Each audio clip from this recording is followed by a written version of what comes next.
A ver, imaginemos por un momento la siguiente escena. Alguien acaba de tocar la campana en Wall Street tras sacar su empresa a bolsa.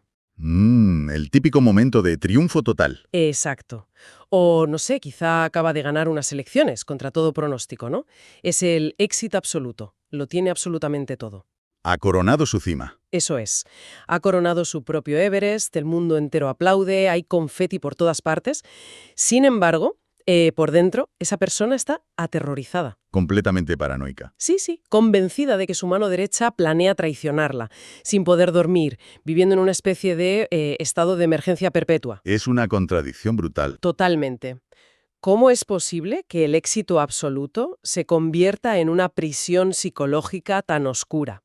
Bueno, pues esa dualidad entre la gloria visible y el autosabotaje es exactamente lo que vamos a desentrañar en nuestra inmersión exhaustiva de hoy. Y fíjate, es un tema apasionante. Vamos a analizar a fondo esta aterradora psicología del éxito extremo a través de un prisma súper particular, que es el grado 20 del signo de Tauro. Y es un punto, la verdad, verdaderamente extraordinario para investigar. Porque, bueno, nos permite diseccionar cómo funciona la mente humana justo cuando llega a lo más alto. Claro. Para quien nos escucha y quizá no esté tan familiarizado con el aspecto técnico, hay que aclarar que no vamos a hablar de predicciones genéricas. No, no, nada de eso. En la astrología más profunda, existen sistemas enteros que asignan una imagen simbólica, una metáfora visual muy concreta a cada uno de los 360 grados exactos del zodíaco. Es súper preciso. Exacto. Y en nuestro estudio de hoy vamos a cruzar la información de 3 de las fuentes clásicas más crípticas y reveladoras que existen. Que son Charubel, la bolasfera y los símbolos sabianos. Eso es. Y lo fascinante aquí no es qué dicen estos símbolos de forma aislada, que ya de por sí es interesante, sino cómo al juntarlos explican los engranajes de la mente humana. O sea, no nos muestran solo el destino, sino el motivo. Exactamente, nos explican el porqué de la caída, el mecanismo interno. Pues, a ver, yo estoy fascinada porque me parece un enfoque brillante. Llevar la astrología a este nivel de psicología profunda arroja unos resultados sorprendentes. Totalmente. Vamos a empezar por la superficie, por la parte luminosa que todo el mundo ve. El texto de Sarubel para este grado 20 de Tauro nos presenta una imagen supervisual y francamente muy épica. Sí, es una imagen de manual, casi cinematográfica. Cito textualmente, a ver, dice, una gran bandera sobre un asta, asentada en la cima de una montaña muy alta. Denota a alguien que se encumbrará desde un nivel muy bajo hasta la eminencia. Bueno, esa es una imagen fundacional. Lo primero que salta a la vista y que merece ser analizado con bastante detenimiento es el contraste radical que establece el propio texto. Claro, el contraste de altura. Exacto. Habla de niveles humildes o un nivel muy bajo frente a esa eminencia. La psicología aquí es crucial. O sea, no estamos describiendo a, digamos, un heredero que nace en la opulencia y, bueno, simplemente asume su lugar sin esfuerzo. Ya, el que lo tiene todo hecho desde la cuna. Eso es. Aquí estamos hablando de un destino de ascensión, de una conquista monumental a base de puro esfuerzo personal. Es la clásica narrativa del individuo que se hace a sí mismo, ¿no? Sí, y quien recorre ese camino desarrolla una coraza, una resiliencia extrema. Porque claro, cada paso hacia la cima de esa montaña ha sido una batalla campal. Ya, es la historia de superación que tanto engancha. Pero luego está el detalle de la bandera, que a mí me parece clave. A ver, cuéntame. Porque fíjate, el texto no dice que la persona construya una cabaña para descansar tranquilamente en la cima. Cierto, no busca cobijo. Dice que planta una gran bandera sobre un asta. Y plantar una bandera es un acto de reclamación, es casi un grito de ego. Totalmente. Significa decirle al mundo entero, aquí estoy, he llegado y este es mi territorio. Exactamente. Es un símbolo diseñado específicamente para la visibilidad.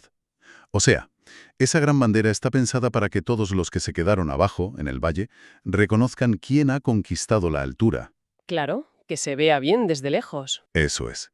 Pero ojo, porque aquí es donde entra la trampa psicológica de esta imagen. A ver. Plantar una bandera en la cima del Everest es un triunfo innegable, sí. Pero también es el fin absoluto del anonimato. ¡Ostras! Espera, eso me lleva a una duda muy razonable, porque para quien nos escucha, se podría pensar que llegar a esa cima es, digamos, el curativo final, el lugar donde por fin se está a salvo. Es lo que todos solemos creer, claro. Pero si lo piensas fríamente, estar en el pico más alto de una montaña no parece precisamente el refugio más seguro del mundo. Desde luego que no. Estás completamente solo. Y peor aún, si pones una bandera gigante y te pones a ondearla, básicamente te estás convirtiendo en una diana, ¿no? Efectivamente. O sea, ¿no significa esto que la exposición absoluta es también una vulnerabilidad absoluta? Has dado justo en el clavo. Esa es la gran paradoja del éxito extremo. Estar en la cima anula cualquier posibilidad de esconderse, de pasar desapercibido. Ya, La exposición pública que otorga esa eminencia, de la que hablaba Charubel, despierta inevitablemente ciertas dinámicas muy oscuras. claro, cuando alguien es visible desde todos los ángulos. Está expuesto a todos los vientos, a las críticas de todo el mundo y sobre todo a las proyecciones y envidias de los demás. Tiene sentido. Pero fíjate, lo verdaderamente peligroso no es tanto lo que hacen los demás desde abajo, sino lo que esa exposición brutal provoca en la propia mente de quien está en la cumbre. El desgaste interno. Exacto. El miedo a perder esa posición, que se ha conquistado con tanta sangre, sudor y lágrimas, se vuelve algo completamente obsesivo. Vale, o sea, si estás en la diana perpetua, entiendo perfectamente que desarrolles una actitud defensiva. Es supervivencia básica. Pero parece que este grado astrológico nos lleva a un escenario mental mucho más lúgubre que, bueno, que la simple precaución, ¿no? Bastante más lúgubre, sí. Y esto conecta directamente con la imagen, la verdad, muy perturbadora que nos da la segunda fuente, porque pasamos de la majestuosidad de la montaña nevada de Charúbel a algo que parece sacado de un cuento de terror gótico. Es un contraste tremendo. Sí, sí. La bolasfera describe este mismo grado, el 20 de Tauro, con la siguiente imagen. Un cuervo sobre un recipiente de agua. Fuerte. La palabra clave que le asigna es sin rodeos, envidia. Y el texto analítico es escalofriante. Adelante, léelo. Dice, naturaleza astuta e intrigante en torno a las cosas más inofensivas, que se verá reflejada en sus propias intrigas. Complots que se revierten en el autor. Madre mía. Es un giro drástico, sin ninguna duda, pero si analizamos los mecanismos de la mente, es la consecuencia directa de la montaña anterior. ¿Tú crees? Totalmente. Detengámonos en la biología y, bueno, en la mitología de ese cuervo. Los córvidos son aves extremadamente inteligentes. Sí, súper listas, capaces de usar herramientas y todo. Exacto.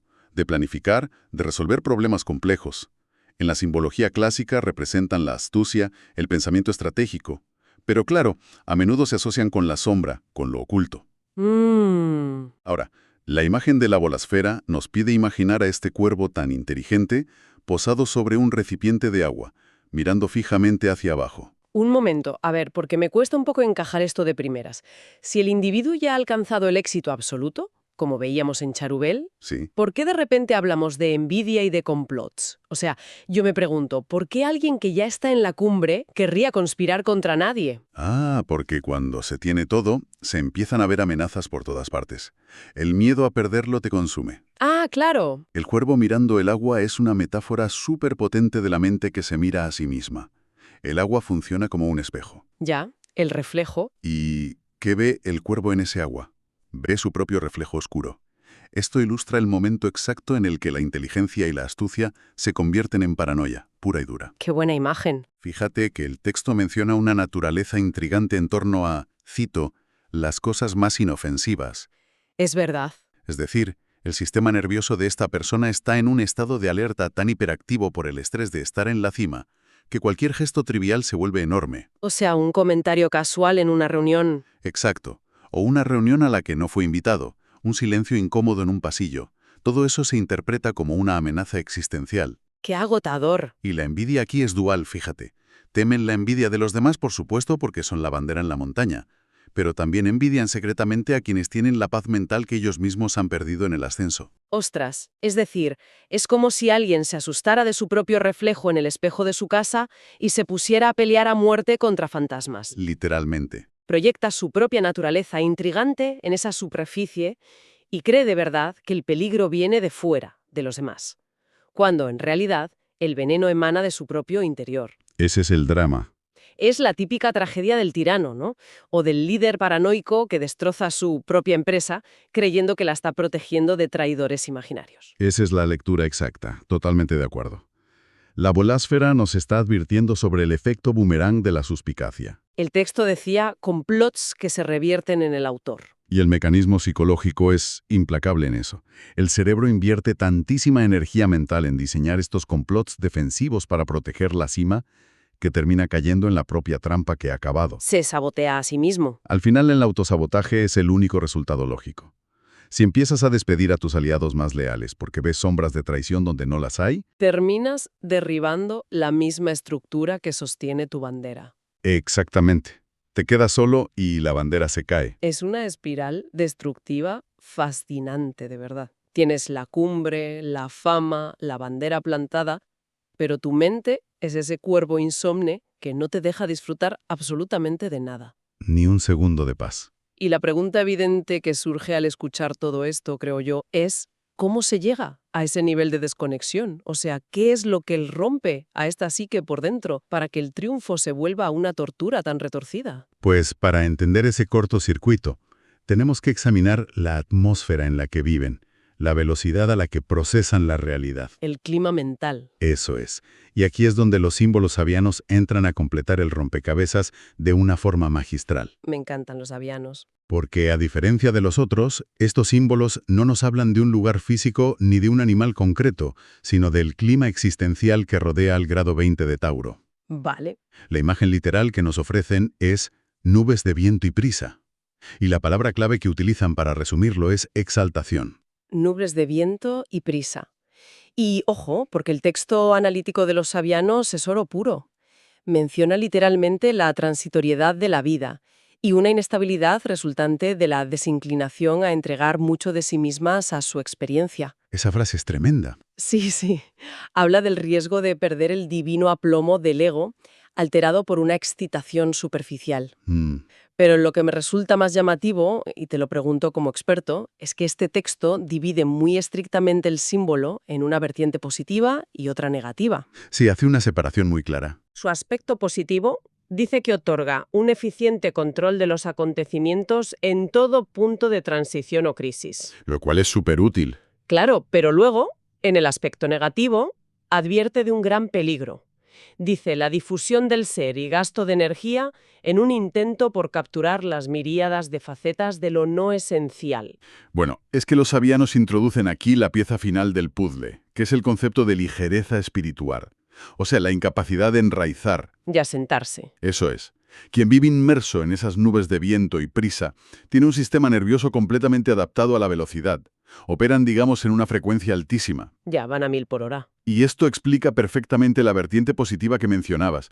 Estas personas son magníficas, excepcionales, en la gestión de crisis. Claro, porque es su hábitat natural. Y una eficiencia magistrales. No se bloquean. Exacto. Su mente funciona 1000 por hora de serie. Así que el viento huracanado y las crisis constantes son, irónicamente, su zona de confort. Claro, tienen la mente entrenada para el caos constante de la montaña. Pero, a ver, déjame plantearte una analogía que se me viene a la cabeza. Dime. Me parece que esta dualidad es literalmente como el propio viento. Resulta evidente que si tú logras canalizar un viento muy fuerte, puedes mover las aspas de un molino, generar energía y, bueno, superar la emergencia de manera súper eficiente. Una fuerza motriz, sí. Exacto. Sin embargo, ese mismo viento, si tú no tienes peso, si no estás bien anclado a la tierra, te arranca de cuajo. Te conviertes en una hoja seca, arrastrada sin ningún rumbo y dispersándote en 1000 direcciones inútiles. Me parece una imagen buenísima.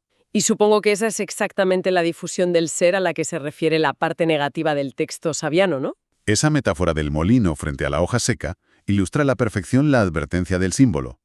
Porque cuando la vida se vive saltando compulsivamente de una urgencia a la siguiente, hay un gran engaño psicológico de fondo. ¿Qué engaño? Que esa exaltación de la que habla el texto muy a menudo se disfraza socialmente de libertad o de hiperproductividad. Ah, claro, el estar siempre ocupado. Exacto.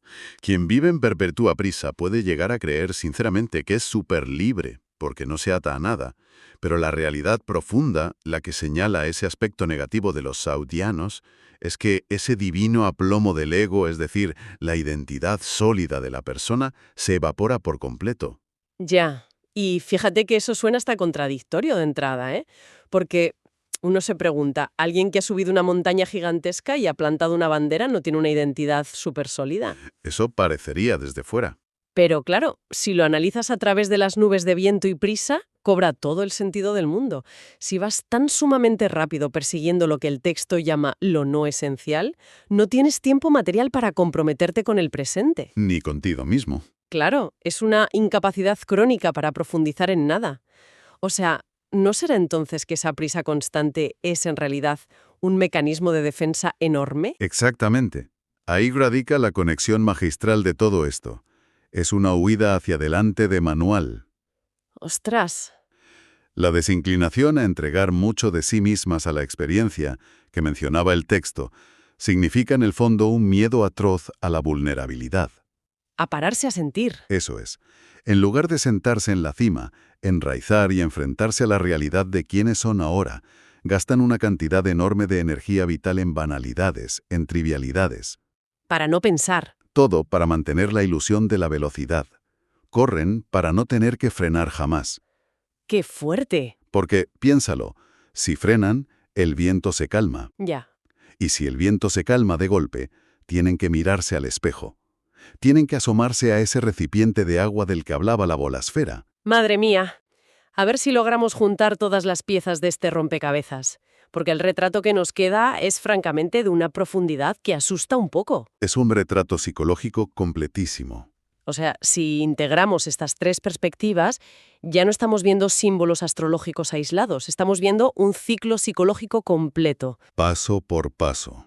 Tenemos a una persona que empieza de cero absoluto, desde los niveles más humildes, y se somete a un esfuerzo sobrehumano hasta conquistar la montaña más alta. ¿Correcto? Llega, clava su gran bandera, según la visión de Charubel, alcanza el éxito total, el reconocimiento y la visibilidad absoluta ante todo el mundo. Y en ese momento exacto, al estar por fin en la cumbre, entra en juego el viento de los sabianos. La inestabilidad. Exacto. El aire en la cima es inestable, hace mucho frío ahí arriba. Para mantenerse en esa posición, esta persona desarrolla un ritmo vital completamente frenético, viviendo entre nubes de viento y prisa. Esa misma velocidad vertiginosa le vuelve brillante y letal para gestionar los ataques externos y las crisis constantes. Pero, a la vez, le va vaciando por dentro. Pierde su centro. Exactamente. Pierde el aplomo, pierde todo su peso interno. Y entonces, claro, al estar completamente vacío por dentro, pero hiperexpuesto por fuera, es justo cuando aparece el cuervo. Ahí lo tienes. La mente, que ya está sin sustancia y que encima es adicta a la adrenalina de la crisis, no soporta el silencio de la montaña. Si no hay una emergencia real que gestionar, Se la inventa. se la inventa. Crea sombras donde no las hay. Es una síntesis perfecta de la mecánica interna de este grado 20.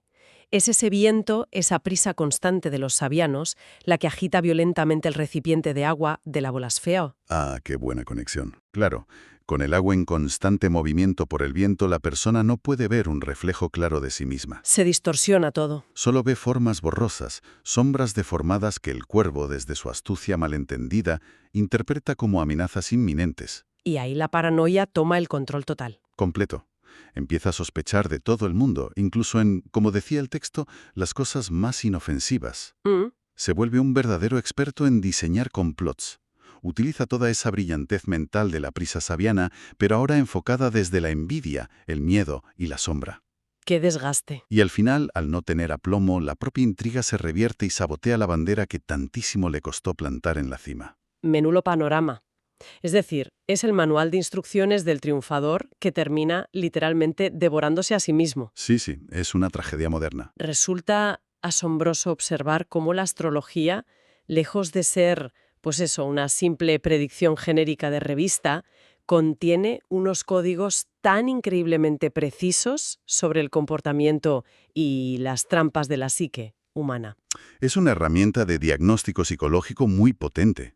Y aquí hay una lección cristalina, que llegar a lo más alto y que todos aplaudan la bandera no sirve de absolutamente nada si los cimientos internos están podridos por la desconfianza. De nada. O sea, el éxito externo es totalmente inútil si la mente vive como un cuervo asustado y el espíritu se diluye en una prisa superficial constante. Sí, la advertencia profunda de este grado 20 de Tauro es muy clara. La cumbre no perdona la falta de sustancia. Ya, no puedes estar hueco ahí arriba. Para que la eminencia de Charubel no se convierta, inevitablemente, en una condena de aislamiento y paranoia, el individuo tiene que dominar el gran desafío que le plantean los sabianos. ¿Qué es frenar? Tiene que aprender a frenar. Hay que saber utilizar la agilidad mental para apagar los fuegos lógicos que conlleva el liderazgo, por supuesto.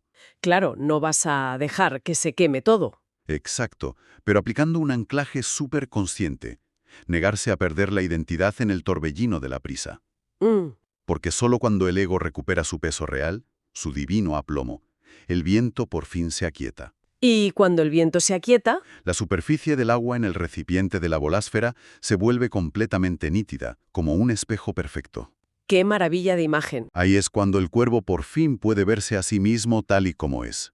Sin monstruos imaginarios, sin sombras amenazantes, apagando de raíz toda esa necesidad tóxica de conspirar. Es decir, que la única forma de sobrevivir verdaderamente a la cima del mundo exterior es logrando una quietud absoluta en el mundo interior. Ni más ni menos. Es fascinante cómo encaja todo de manera tan matemática. Y bueno, con esta imagen tan potente llegamos al final de nuestro análisis a fondo de hoy. Ha sido un viaje intenso. Desde luego.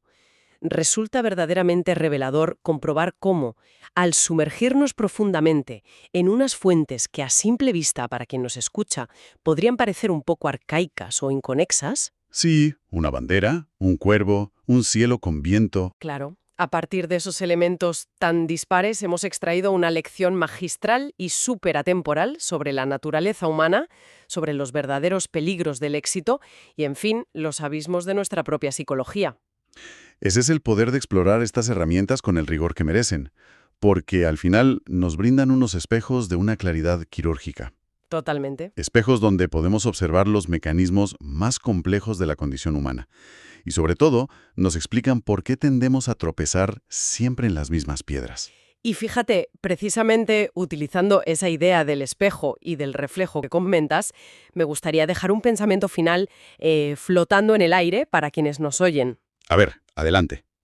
Si tomamos conciencia de que la conquista de cualquier cima vital va a desencadenar de manera casi inevitable los fuertes vientos de la urgencia, y que esos vientos van a despertar al cuervo de la paranoia interior, pues surge una gran duda existencial para la reflexión. Te escucho. Uno se pregunta, ¿radica verdaderamente el mayor triunfo en alcanzar esa altitud física y material, logrando que el mundo entero contemple y aplauda nuestra bandera? ¿O reside más bien en alcanzar una maestría interna tan profunda que nos permita mantener la calma sobre el agua de nuestra propia mente, sin caer jamás en la trampa destructiva de nuestro propio reflejo? Un enigma fascinante, sin duda, para la reflexión personal.